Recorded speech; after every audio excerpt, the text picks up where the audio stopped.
The Great Wall of China. You've probably heard it since childhood. That the Great Wall of China is so massive, so monumental, it's the only human-made structure visible from the moon. It's a powerful idea. A symbol of human ambition stretching so far across the Earth that it reaches into space itself. There's just one problem. It isn't true. From the moon, the wall is completely invisible. In fact, even from low Earth orbit, astronauts say you can't reliably spot it with the naked eye. Not without special conditions. Not without knowing exactly where to look. Several astronauts have been blunt about it. They've said you're far more likely to see sprawling cities, airports, or long, reflective highways than a stone wall built centuries ago. And when you think about the scale, the myth starts to fall apart. Yes, the Great Wall is incredibly long. Thousands of miles, winding over mountains and deserts. But it's also narrow. Roughly 20 feet wide in most places. From orbit, that's like trying to spot a single human hair from several meters away, pressed flat against a busy, textured background. Earth isn't a blank canvas. It's forests, cities, rivers, and shadows all competing for attention. So where did the legend come from? It predates spaceflight entirely. Long before rockets or satellites, writers speculated about what might be visible from space, and the Great Wall sounded impressive enough to make the list. No one could check, and because it felt poetic, the claim stuck. Textbooks repeated it. Teachers passed it on. The myth hardened into fact, not because it was tested, but because it was memorable. And even now, in an age where humans live aboard space stations, the idea still refuses to die. Which raises a bigger question.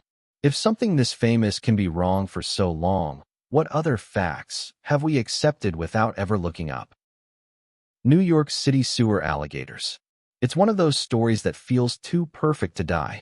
Deep beneath New York City, in the dripping tunnels and endless pipes, alligators are supposedly lurking in the dark. The legend claims it started with wealthy families decades ago. They bought baby alligators as exotic pets. Cute at first, manageable, until they weren't. So the story goes, the owners did the unthinkable. They flushed the animals down the toilet, sending them into the underworld of the city. Down there, in the warmth and darkness, the myth says the alligators survived. They adapted. They grew massive, blind, albino, turned into sewer-dwelling monsters straight out of a horror film. It's a great image. It's also almost certainly fiction. There's no evidence of a breeding population ever existing beneath the city. Not one confirmed colony. Not one ecosystem that could realistically support them. Think about the logistics for a moment. What would they eat?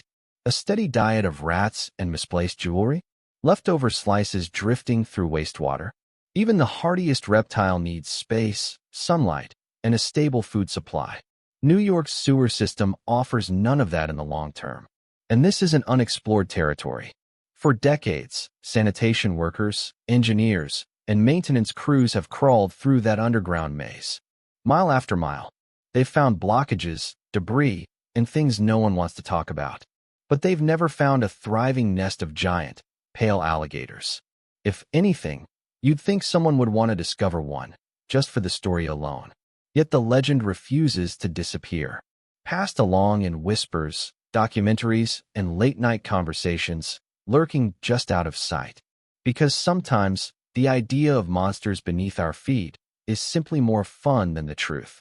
But if the sewers aren't hiding alligators, what other urban legends have we mistaken for reality? The Bavarian Illuminati. Say the name, and an image immediately forms. The all-seeing eye staring out from the dollar bill. A secret circle of elites whispering in dark rooms, quietly steering wars, economies, and maybe even your Wi-Fi signal. It's the ultimate conspiracy. A hidden hand controlling the world from behind the curtain. Here's the part most people never hear. The Illuminati was real, and it was spectacularly unimpressive. The original group was called the Bavarian Illuminati. It was founded in 1776, not by shadowy billionaires, but by a university law professor named Adam Weishaupt. His ambition wasn't power. It was reform. Weishaupt believed society was being held back by superstition, unchecked authority, and rigid religious control. His solution wasn't revolution, but education. Reason over fear. Knowledge over tradition. Their meetings were secret mostly because new ideas were dangerous at the time. Members used aliases. They wrote coded letters. Not to hide sinister plots, but to avoid censorship and arrest. Picture candlelit rooms filled with scholars debating ethics, philosophy, and political theory. Arguments over Kant, morality, and free thought. Less world domination. More intellectual sparring and suspicious note-taking. They did manage to recruit a few influential figures. Enough to worry the Bavarian authorities. And that was their undoing. In the mid-1780s, the government cracked down hard. Homes were searched. Documents seized. The group was banned outright. No uprising followed. No hidden network emerged. The Illuminati simply collapsed. But fear has a way of outliving facts. Political rivals exaggerated their influence. Later writers spun them into master manipulators. Every unexplained event suddenly needed a villain. And the Illuminati fit perfectly. Over time, the real history faded. The myth grew. A failed Enlightenment society became an immortal shadow organization, blamed for everything from revolutions to pop music videos. Which makes you stop and think. If a short-lived philosophical club could be rewritten as the ultimate secret power, how many other conspiracies are built on stories that were never powerful to begin with? Ireland and the legend of St. Patrick. Every March, the story gets told again. St. Patrick, standing tall on the green hills of Ireland, banishing every last snake from the island. It's framed as a miracle. Good triumphing over evil. Faith conquering the creeping darkness. There's just one small issue. Ireland never had snakes in the first place. After the last ice age, the island was already cut off from mainland Europe. The rising seas formed a natural barrier long before snakes could migrate north and slither their way in. In other words, there was nothing for Patrick to chase out. No writhing hordes. No reptilian menace hiding in the grass. So where did the story come from? Because it wasn't biology. It was symbolism. In early Christian storytelling, snakes often represented pagan beliefs and old spiritual traditions. Religions Patrick was actively trying to replace during his missionary work. The snakes weren't animals. They were ideas. And the legend was brilliant. It transformed a slow, difficult process of religious conversion into a clean, dramatic victory. One man, one miracle, total success. Patrick didn't just preach. He branded. By turning theological change into a monster-slaying tale, the message became unforgettable. Easier to repeat. Easier to celebrate. Over time, the story evolved. Irish folklore and oral traditions layered on additional details. Magic shamrocks, miraculous events, and confrontations with serpents that never existed. Some tales even depicted Patrick wielding a staff like a sword, commanding the natural world itself. Churches and storytellers amplified the myth, using it as a moral guide for communities and as inspiration for young Christians across the island.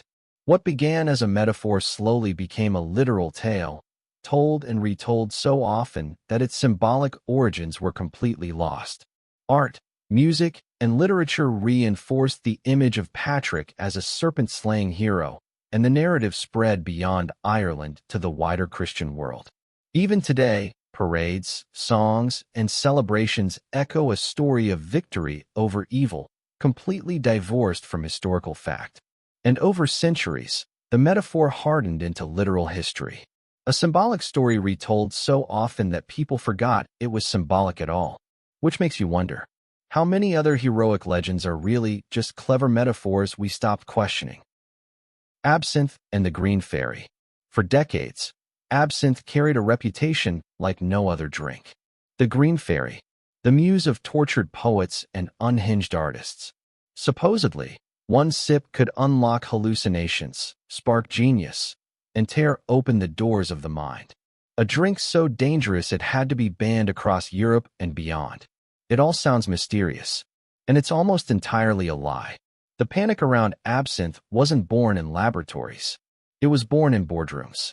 In late 19th century France, wine producers were bleeding money. Absinthe was cheap, fashionable, and wildly popular.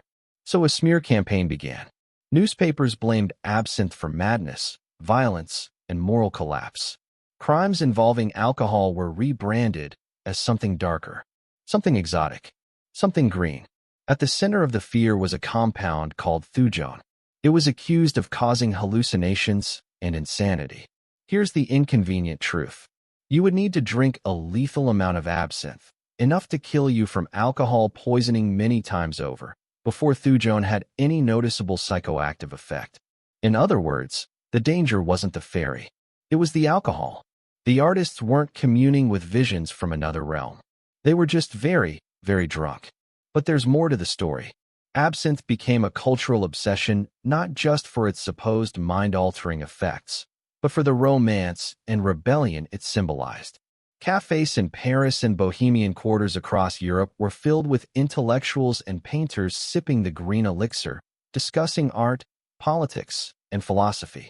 Writers like Baudelaire and painters like Van Gogh became forever linked to absinthe, fueling its mystique. Rumors swirled about violent crimes, mysterious deaths, and hallucinations, all amplified by sensationalist journalism hungry for scandal. Politicians, clergy, and concerned citizens used these tales to push for prohibition, framing the drink as a moral threat rather than simply a strong alcohol. In reality, most incidents attributed to absinthe involved ordinary drunken behavior, accidents, or exaggerated anecdotes. Yet the myth endured, spreading beyond France to other European countries and eventually to the United States, cementing absinthe as the forbidden, dangerous drink of choice for creative rebels. And history did the rest. Stories were exaggerated. Fear spread. Governments banned the drink for nearly a century, all based on a myth that sounded scientific enough to stick. When absinthe was eventually tested under modern conditions, the legend quietly collapsed. No hallucinations, no madness, just a strong spirit with a dramatic backstory. Which raises an uncomfortable thought. How many moral panics weren't about public safety at all, but about protecting someone's profits? Lemmings and the myth of mass suicide. Everyone has seen it at least once. Tiny, fluffy creatures marching in perfect lines. And then, suddenly, plunging off cliffs into icy waters below.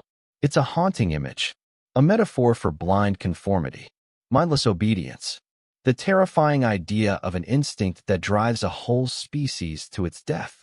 It's also completely false. Lemmings do not commit mass suicide. Not naturally. Not ever. The origin of the myth? Hollywood. In 1958, Disney released a nature documentary called White Wilderness. The filmmakers wanted dramatic footage of lemmings plunging to their deaths, but there was one problem. Lemmings don't actually behave that way in the wild. So the crew manufactured it. They bought lemmings, transported them to a cliff above a river, and then herded them off the edge with brooms. A staged apocalypse, designed for shock value and cinematic effect. You can almost imagine the director shouting, "Faster! More despair! Show the existential dread in their tiny eyes." The result became an enduring cultural image. Lemmings, once innocent rodents, transformed into icons of fatal inevitability. And the ethical cost? Horrifying. Animals were killed for the sake of a story, and generations of viewers left with a profoundly misleading lesson about nature. It's a reminder that not everything we see on screen reflects reality.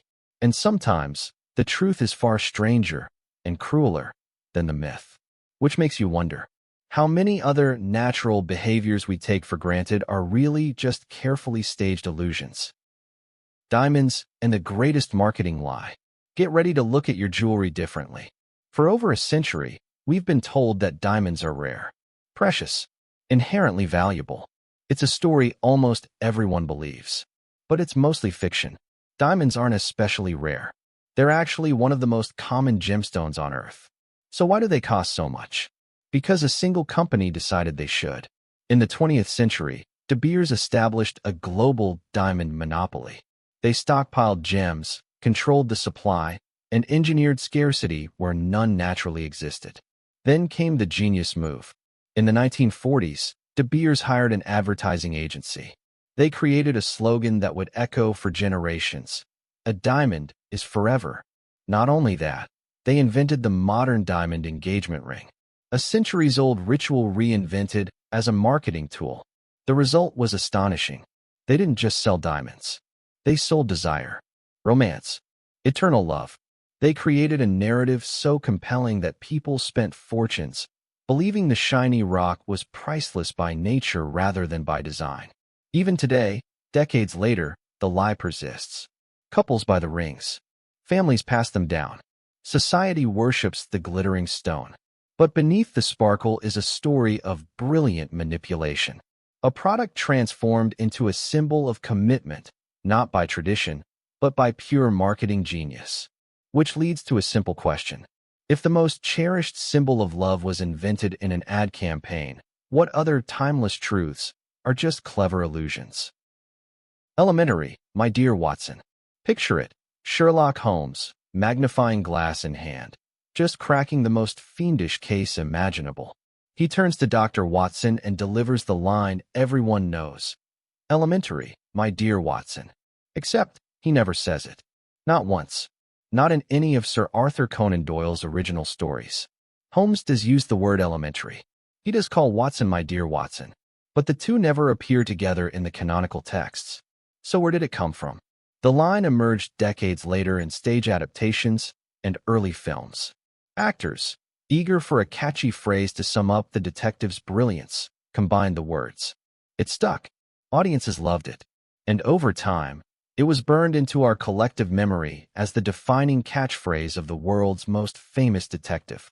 It's a classic literary Mandela effect.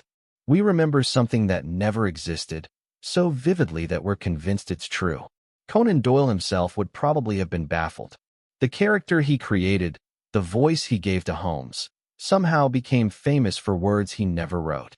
Which makes you wonder, how many of the quotes, lines, and facts we hold as gospel are really just clever inventions that slipped into our memory over time? The flat earth myth of the Middle Ages. For centuries, the term Dark Ages has conjured images of ignorance, superstition, and backward thinking. Central to this idea is one of the most enduring myths in history, that everyone in the Middle Ages believed the earth was flat. It's not true. Educated people, scholars, monks, even kings, knew the earth was a sphere. They had studied the works of Aristotle, Ptolemy, and other ancient thinkers for hundreds of years. The knowledge was there. The real debate wasn't about shape. It was about size. Enter Christopher Columbus. The story we all learned in school. He proved the earth was round, defying a fearful, superstitious church. Heroic, right? Wrong. The narrative of Columbus versus a flat earth-believing world was fabricated in the 19th century. It was meant to glorify Columbus as a lone visionary battling backward ignorance. In reality, his critics weren't worried he'd fall off the edge of the world. They were pointing out that his calculations were wildly off. The Earth was much larger than he assumed, and his proposed voyage was far more dangerous than the popular story suggests. The myth persists because it's simple and dramatic. It fits neatly into a story of progress, ignorance crushed by daring genius. But history is rarely that tidy, and when you dig a little deeper, it becomes clear. The flat Earth tale isn't a reflection of medieval knowledge at all. It's a reflection of 19th century storytelling.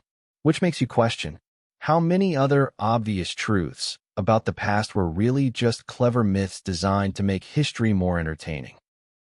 RMS Titanic and the unsinkable myth. The Titanic, a symbol of human ambition, luxury, and tragic hubris. The ship that met a massive, icy iceberg and sank into history. Central to the story is one unforgettable phrase, unsinkable. It's dramatic, perfectly ironic. A disaster made inevitable by human pride. But here's the twist. The White Star Line never actually called the Titanic unsinkable. The phrase didn't appear in advertisements or official company statements. What the company said was far more cautious, practically unsinkable. A subtle but crucial difference. Think of it like marketing a new smartphone as water-resistant rather than waterproof. Technically accurate, not misleading legally, but far less sensational. After the Titanic sank, the press took over. Headlines needed drama. Unsinkable ship sinks. Practically wrote itself. The story was too good to pass up. The media dropped the qualifiers, the nuance disappeared, and the legend was born. And the result? The myth of ultimate human arrogance, brought to life by newspapers and imagination rather than the words of the company itself. It's a reminder that history is often shaped less by facts than by the stories we want to hear. Which makes you wonder, how many other facts we cling to are really just catchy headlines we never bothered to question? If you loved uncovering these shocking truths, don't stop here. Hit that subscribe button and join the Strange Wise community, where curiosity never sleeps and history's biggest secrets are revealed. Turn on the notification bell so you never miss a journey into the mysterious, the unbelievable, and the mind-blowingly true. Because the world is full of stories they don't want you to know, and at Strange Wise, we uncover them all.